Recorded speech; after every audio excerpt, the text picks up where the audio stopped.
தர்மபுரியில் தமிழ்நாடு அதியமான் ஜல்லிக்கட்டு பேரவையின் சார்பில் ஜல்லிக்கட்டு போட்டி நடைபெறும் இடத்தை மாவட்ட ஆட்சியர் சதீஷ் ஆய்வு செய்தார். தர்மபுரி மண்டு மாரியம்மன் கோயில் திருவிழாவை ஒட்டி தமிழ்நாடு அதியமான் ஜல்லிக்கட்டு பேரவை சார்பில் மாபெரும் ஜல்லிக்கட்டு போட்டி நடைபெற உள்ளது.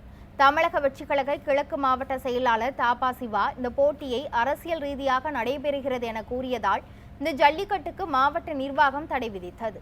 இதனையடுத்து ஜல்லிக்கட்டு நடத்தும் விழா குழுவினர் உயர்நீதிமன்றத்தில் அனுமதி கோரி மனு அளித்த நிலையில் மண்டு மாரியம்மன் கோயில் வளாகத்தில் போட்டியை நடத்த உயர்நீதிமன்றம் அனுமதி அளித்தது.